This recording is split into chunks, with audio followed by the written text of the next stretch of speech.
మీ car EMI కట్టలేకపోతున్నారా? మీ car EMI మేము కడతాం. ఈ నెంబర్కి కాల్ చేయండి.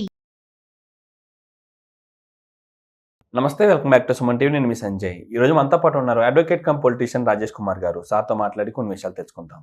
నమస్తే సార్. నమస్తే అండి. సార్, రీసెంట్గా ఒక న్యూస్ మళ్ళీ సోషల్ మీడియా వైరల్ అవుతుంది. ఏంటంటే నిజామాబాద్ తెమ్మపూర్కి చెందిన శృతి అనే ఒక జానపద గాయకురాలు అనుమానాస్పద మృతి చెందడం జరిగింది. అయితే ఇది కేసు వచ్చేసి 21 రోజు పెళ్ళైన 21 రోజులకే ఆమె సూసైడ్ చేసుకోవడం అనేది జరిగిందని వెల్లడిస్తున్నాయి. ఆ కేసు పూర్వపరాలు ఏంటంటారు? మృతికి గల కారణాలు ఏంటంటారు? డెఫినెట్గా అండి, మనకు వార్తల్లో అయితే వరకట్న వేధింపులకు అని విషయం మీద ఆమె సూసైడ్ ఆత్మహత్యాయత్నం చేసుకొని చనిపోయిందని ఒక న్యూస్ అయితే ఉంది. సో ఇక్కడ ఏంటంటే దీన్ని మీద 100% ఇప్పుడు ఏ అమ్మాయి అయినా ఇది గుర్తుపెట్టుకోవాలి, 21 days కాదు, అప్ టు 7 years 7 సంవత్సరాల వరకు ఆ అమ్మాయి న్యాచురల్ డెత్ అయినా సరే, అమ్మాయి చనిపోతే అది ఏ విధంగా చనిపోయినా సరే, ఆత్మహత్య చేసుకొని హత్య చేసుకొని ఏ విధంగా చనిపోతే 100కి 1000% డౌరీ ప్రొహిబిషన్ యాక్ట్ వర్తింపజేస్తుంది. Got it my point. అంటే ఏంటంటే 7 సంవత్సరాల లోపల యాక్ట్ అలా చెప్తుంది, డౌరీ ప్రొహిబిషన్ యాక్ట్ అలా చెప్తుంది.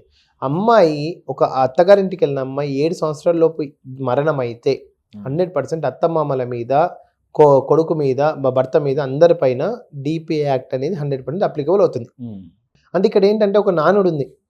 ఇప్పుడు ఒక అమ్మాయి మామూలుగా ఒక అబ్బాయి ఏ విధంగా మంచివాడు, నా భర్త మంచోడు అని ఎప్పుడు చెప్పాలి అని ఒక వస్తుందంటే, పెళ్ళైనప్పుడే నా భర్త ఏ భర్త అయినా పెళ్లి రోజు శోభన రోజు బాగానే ఉంటారండి. నా భర్త బంగారమే అంటారండి భార్యలు, ఆయన భర్తను బంగారమే అంటారు పెళ్ళైన శోభన ఉన్నది. అదే బంగారం అని, అదే మంచి అని, నా భర్త మంచోడు, నా భర్త బంగారం చాలా మంచి చూసుకుంటాడు, ఒక 1 year అయినాక చెప్పమనండి. ఒక 1 year అయినాక చెప్పాలి. అంటే ఏంటంటే ఎవ్వరూ కూడా అంత తొందరగా డిసిషన్ తీసుకోవద్దు. అంటే బంగారం అని మొత్తం మీ యొక్క టోటల్ గ్రిప్ కూడా, భార్యలు కూడా భర్తలు కూడా ఇక్కడ బోత్ సైడ్స్ వాళ్ళ యొక్క గ్రిప్ అనేది వాళ్ళ దగ్గర పెట్టొద్దు. జనరల్గా చేసేది పెళ్ళి అయిపోతే ఇంక అయిపోయా అన్నట్టు కాదు. నీ నిజంగా 7 years వరకు నీ భర్త నేను మంచిగా చూసుకుంటేనే అప్పుడు డిపిఏ యాక్ట్ అనేది రిమూవ్ అవుతుంది డెఫినెట్గా. సో ఇక్కడ ఏంటంటే శృతి విషయంలో కూడా అదే జరిగింది అని వార్తలు అయితే వస్తున్నాయి. సో ఈ విధంగా చేయడం అనేది యాక్చువల్గా తప్పు. ఇక్కడ అత్తలు, మామలు, భర్తలు, వాళ్ళ యొక్క కుటుంబంలో రక్త సంబంధికులు అందరూ కూడా దీంట్లో అక్యూజ్ అవుతారు. డెఫినెట్గా దాంట్లో డిపిఏ యాక్ట్ అనేది 100% పడుతుంది. ఆ డిపిఏ యాక్ట్లో నిజంగా వాళ్ళ ప్రెజర్ వల్ల ఈ శృతి అనే అమ్మాయి ఉరేసుకుని ప్లస్ అబెట్మెంట్ ఆఫ్ సూసైడ్, సూసైడ్కి వాళ్ళకు కారకురాలు అయితే మాత్రం 100% వాళ్ళు కూడా చెరసాలు అయితే చూడాల్సి వస్తుంది. ఒకేసారి కేసు చూసుకుంటే అమ్మాయిది అబ్బాయిది ప్రేమ వివాహం తెలుస్తుంది. అంటే అంతేకాకుండా ఇన్స్టాగ్రామ్ ప్రేమ వివాహం అని. అసలు ఇది ఈ అమ్మాయిని డబ్బు కోసమే ట్రాప్ చేస్తుంటారు అంటారా ఆయన? మేబీ అండి. ఇప్పుడు అదే అంటున్నా, ఇప్పుడు అమ్మాయి 100% సూసైడ్ చేసుకుంది అంటే there will be some pressure. అది కూడా ఇమీడియట్ ఆఫ్టర్ మ్యారేజ్ 21 కొన్ని నిజాలనే బయటపడి ఉంటాయేమో. ఇప్పుడు కొన్ని 100 అబద్ధాలు ఆడైనా పెళ్లి చేయాలని ఇంతకుముందు ఉండే, కానీ ఇప్పుడు ఒక్క అబద్ధం అయినా ఆ పెళ్లి అనేది వితిన్ 24 hours డివోర్స్ వరకు వచ్చే ఛాన్సెస్ కూడా ఉన్నాయి, చూస్తున్నాం. అలాంటి లేదు. ఇప్పుడు సమాజం చేంజ్ అవుతుంది కాబట్టి 100 అబద్ధాలు కాదు, అన్ని నిజాలు చెప్పి పెళ్లి చేసుకోవాలి అనే ఉద్దేశము ఇప్పుడున్న నానుడి. ఇంతకుముందు అమ్మాయిలు ఏ చెప్తే అది వినేవారు అనే ఉద్దేశంతో అప్పుడు అబ్బాయి 100 అబద్ధాలు చెప్పిన. ఇప్పుడు సపోజ్ అప్పట్లో ఏం జరిగిందంటే ఒక 70 years బ్యాక్ ఒక అబ్బాయికి ఫిజికల్ హ్యాండిక్యాప్డ్ ఉంటే, అంటే కాలు చేయి బాలేకుంటే ఆ అబ్బాయిని తోటలో నిల్చోబెట్టి చూపించేవారు అమ్మాయికి. ఇగో అమ్మాయి అప్పుడు ఒకసారి చూస్తేనే ఇంకా అయిపోయా కథం.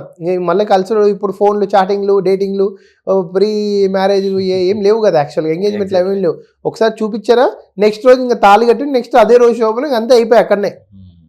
అబ్బాయిని చూపించాలంటే ఒక 100 meters దూరంలో ఇంకొక పొలంలో అక్కడ అబ్బాయి ఉన్నాడు అని యాక్చువల్గా కాళ్ళు కలిపారు కదా పొలంలో, అప్పుడు చూపించారు యాక్చువల్గా. ఇప్పుడు అదే రిటర్న్ చేసింది అనుకో, చీటింగ్ కేసు పడుతుంది, 498 పడుతుంది, ఓకే, ప్లస్ ఇంకా డిఫరెంట్ డొమెస్టిక్ వైలెన్స్ పడుతుంది, అన్నీ పడతాయి యాక్చువల్గా. సో అలాంటి లేదండి, 100 అబద్ధాలు చెప్పి పెళ్లి చేయాల్సిన అవసరం లేదు, అన్ని నిజాలు చెప్పి పెళ్లి చేసుకోండి. పెళ్లి అయితే పెళ్లి కానివ్వండి, పెళ్లి కాకుండా వచ్చే నష్టం ఏం లేదు. ఎందుకంటే ఇప్పుడున్న సొసైటీలో డివర్స్ కేసులు ఈ ఫ్యామిలీ ఇష్యూస్ అనేటివి 50 years బ్యాక్ ఏదో ఒక కోర్టులో 1-2 ఉంటే ఇప్పుడు ఆ ఫ్యామిలీ కోర్టులు కాగా అడిషనల్ కోర్ట్స్ తయారవుతున్నాయి. కల్పతార్ అనే court actual only family court, అంటే ఒక మన హైదరాబాద్ రంగారెడ్డిలో ఓన్లీ ఫ్యామిలీ కోర్టుకు చూసే ఒక కోర్టు ఇన్ని కట్టలు. సో ఆ కోర్టు ప్రెజర్ కూడా మీరు తీసుకోకుండా అన్ని నిజాలు చెప్తేనే అన్ని నిజాలు చెప్పే పెళ్లి చేసుకోండి, అమ్మాయి చేసుకుంటే చేసుకొని, అబ్బాయి చేసుకుంటే చేసుకొని, పొరపాటు ఏం లేదు, లేని నష్టపోకండి, అబద్ధాలు చెప్పి మాత్రం పెళ్లి చేసుకోవద్దని మీ సుమన్ ద్వారా అందరు ఇప్పుడు పెళ్లి చేసుకునే వాళ్ళకి నా యొక్క రిక్వెస్ట్. ఓకే సార్, ఇప్పుడు ప్రజలు కూడా మ్యాక్సిమం అలాంటి ధోరణి లేదు, అంటే అబ్బాయి ఎలాంటి వాడు అమ్మాయి ఎలాంటి వాడు అంటే వాళ్ళు మనసులను తెలుసుకోలేకపోతున్నారు, కానీ వాళ్ళు ఫిజికల్గా ఏ ప్రాబ్లమ్స్ ఉన్నాయి, ఎలాంటి ప్రాబ్లమ్స్ ఫేస్ చేస్తున్నారు, హెల్త్ ఇష్యూస్ ఉన్నాయి, ఇవన్నీ తెలుసుకుని దిగుతున్నారు.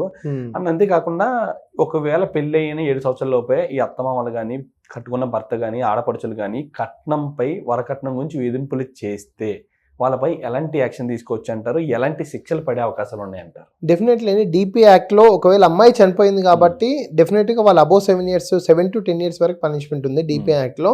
ఒకవేళ వాళ్ళే కనుక కారకులు అయితే వాళ్ళ అత్తమామలు ఎవరైతే హస్బెండ్ కారకమా అత్తమామల కారకమా వాళ్ళు 100% అబోవ్ 7 years అయితే జైలు చూడాల్సి ఉంటుంది ఒకవేళ ప్రూవ్ అయితే ట్రయల్లో. Okay sir, thank you sir, thank you very much. మరిన్ని ఇంకో లీగల్ అప్డేట్స్ తోటి మనం మళ్ళీ స్క్రీన్ ముందుకు వద్దాం. తప్పకుండా. నమస్తే.